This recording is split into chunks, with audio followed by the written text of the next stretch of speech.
Hey guys, this is Isaac, and this is some Ratchet and Clank Future, a Crack in Time, speedrun, doing a commentary over it. This isn't the actual speedrun, this is just a practice run, which I recorded so that I could show the good people that are helping me out at SDA, and they could see what the route looks like and if they have any possible improvements. This may well be the most tired commentary that I have ever done. So we're going to be jumping very slowly into the action, which is ironic given that it's a speedrun. But what you just saw was me customizing my menu to my preferred settings. I had a similar thought as I did during the Tools of Destruction run, where I thought about maybe training myself to play with the left-right axis not inverted to save some menu time. But honestly, it costs like 2 seconds, so probably not going to happen. Just feels like a rather drastic change to make since I've been playing third-person games in inverted for about as long as I've been playing third-person games. And then once you get through the caretaker's little instructions, from here the whole run sort of explains itself until I get a little bit further into Zolar. That little skip there saves only a little bit of time, but I still feel like it's worth doing because it's pretty much no risk. And this little technique that you see with me trying to speed Clank up is done by pressing R2, I believe it is. It's one of the R shoulder buttons. While in midair, it causes you to shift downwards and forwards and accelerate quite rapidly. So as you can tell, it's quite a bit faster than just running normally. I don't know who first discovered this, but I was shown it by but Red's the name, also known as Ian. And it's really helped speed through this little first section. Obviously, there's not really much that I can do besides that. I mean, I found a bunch of glitches in the first section, but none of them are actually anything resembling a sequence break. You can do little tricky things like jumping on that instead of going around, but that's just like taking a straighter path rather than taking a curved path. Then I guess this is the only real like trick in the first section. I might actually cut this out of the run if I continue to do single segment attempts, because even though it's only like a minute in or something, it saves like half a second, like literally half a second, and my success rate's only like 70-something% probably. So I feel as if it might not be worth it in single segments, although I am very seriously considering segmenting this run. And I guess that's one of the things that I'm trying to accomplish with this video, is to get the community's opinion on whether or not I should segment this. Obviously, any game can be segmented to speed it up, but I'd rather not segment it, just because I feel like single segment runs are more impressive, and also a category that people are less likely to run in the future. So I think that it would have a better chance of my run staying on SDA and still being a record, even if people decide to run the game in the future. Although Tools of Destruction hasn't seen any speedrun progress for a while, so I'm not really sure if that's a reasonable concern. But I like doing single segments, and I'm planning a few other games, and honestly, if I can figure out how to do some of the more difficult glitches with a higher success rate, then I might single segment it. But right now I'm leaning towards segmented, so if you have an opinion, I'd like to know it.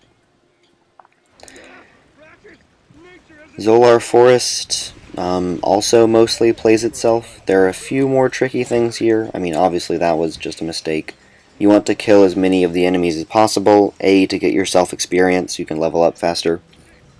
B, because if Quark has too many of them left when you move on, he won't finish killing them. And then he won't be in position for when you move this little thing, and then it'll slow you down. So you need to kill enough that he's able to finish them off, and I accomplished that pretty easily. It's not terribly difficult. And then at times like this, when I have a little bit of time to burn, I just run around and pick up bolts from the little flowers. It only gives me like, I think it was 20 it set up there, but every little bit helps. And since I'm now no longer playing with the Tools of Destruction save data, this is actually my first run after deleting my Tools of Destruction game data that was on my PS3. So all the weapons prices are not discounted, and I actually found out that money is very tight in this run, actually. Like, buying the Buzz Blades is a big struggle. So getting as much money early obviously helps with that. And then those enemies, I find it's best to push up against that wall, and that way you can hit them while running towards that little trick. That is marginally faster than going around the other way, just because you're positioned better for it after killing the monsters. So I feel like that little time saver there is a fairly easy inclusion, and it's not very difficult to do or anything. So regardless of what state the run's in, I'll probably leave that in. Again, it's not some sort of huge thing. It's pretty obvious when you start looking for glitches like that, but it's a good one to be aware of. A little bit more bolt farming before going into rescuing the villagers, which is not probably my least favorite part of Zolar, actually. Yeah, kill those enemies, pick up their bolts after the cutscene, and then I tried and get my camera ready for the next glitch before hitting this cutscene, because there's a glitch that gets you right to the center platform. And I actually did a terrible job here setting it up. It's not as difficult as I'm making it look. It can be a little tricky, but there is a technique to it which gives you a pretty high success rate. Once you're up here, you just have a very difficult double jump, and once you're done with that, then obviously you can get across and save this child. I'm not really sure if there's a reason to do the children in a different order than the one that I do. The reason that I do this order is because, assuming that I've been fast up to this point, I find that if I perfectly time that first jump and catch onto the ledge and run over there quickly, then I can pull that glitch off without having to wait for a cycle of the platforms. Because obviously you can't make the jump if they're in the other position, since they have the two states they switch between. And I find that I can get there with proper timing in the cycle if I run to that one first. And I guess if I go to these other ones first, there's no guarantee that that'll happen. But rescuing him is just after some slightly awkward combat. Could have been worse. Killing the little spawners and the big mushrooms in this area is always a little challenging, because you have to focus on killing the spawners first, but then if you don't, I guess you could say pop the big guys for a little while, then you'll have to wait for the little invincibility period right after the small mushrooms spawn, which I'd rather not do. So I try and kill the spawners and then the big guys, and then start narrowing down the numbers of the small mushrooms that are around. Like, you can really see that demonstrated in the next battle coming up. But honestly, the battles in Zolar are mostly just about putting out as much damage as possible with the Constructo Bomb, and it'll level up to level 2 soon, which is nice. They're not very difficult, but it is a good opportunity to get some experience for the Constructo Bomb, which will be our primary boss damaging weapon, at least for a little while. So I just mostly run straight past those guys and trust my teammates to clean them up. They actually do a decent job on the smaller groups, although this big group you have to do a lot of damage to, because they do not do so well. So you can see that my first goal is just taking out the two big spawners, and then my blast radii, by coincidence, have also killed the big guys. And then after that, it's just a focus of getting right up next to the small mushrooms so my bombs hit them immediately, and I can choose where that radius is. Run up to the door, go through it as soon as possible, and begin making my way across the village. As far as actually crossing the village, I think this straight path is probably the fastest way. You can deviate a little bit to pick up some additional bolts, but I'm sure there'll be more bolt-rich deviations somewhere in the game that I am yet to find, now that I know that I need to farm a little bit more bolts. So I don't really feel like going, 2 or 3 seconds out of my way in each of those areas near the crates is probably a good return on my time, given how many more bolts I can get later. And you've probably noticed that I'm skipping cutscenes because I want to have this be as few videos as possible, since I am going to upload them in 15-minute chunks. And then this is actually something interesting. As you can tell, I am directing my movement, even though I'm spinning as fast as possible. For some reason, I don't know really what it is, but I've been playing video games a long time, and I just kind of inherently know how to do that. Like, it looks like it'd be really difficult, but if you just sit down with the controller, I bet that everyone watching this can do it too. It's really interesting when you think about that somehow, that was very good door timing, by the way. You want to go through right as it opens. But on some level, I understand at all times what my character's orientation is, and how to turn the stick to keep moving in the direction that I want to, even as the camera swivels, even though I'm spinning the camera as rapidly as possible. It's just a little, I don't know, I guess awareness of the game that I guess people just build up over time. I don't know, I'm able to do it with relative ease, so I'm sure that other people can as well. And pick up the Zoni vessel as early as possible, and then there's a little rock you can jump up on that helps you grab the Zoni. I threw this first throw way too early, but then I got it this second time, so it wasn't any real time lost there. And then once I pocket him, I can chase down this last guy. Back through the temple. Slightly more dangerous traps now, and by slightly more dangerous I mean, yet again, not in the slightest bit frightening. The little spinny fire wheels are always a bother to me, because I can never judge whether it's correct to double jump or just single jump, but I think that staying in the air as long as possible is faster on the one spinning in the inverse direction of where you want to go. For a while I considered just running across them, but I think that staying in the air is faster, even if you can get a chance to use their spin for half of it. So once I get to this zone, I've acquired 2 of the 3 that I need to repair Aphelion.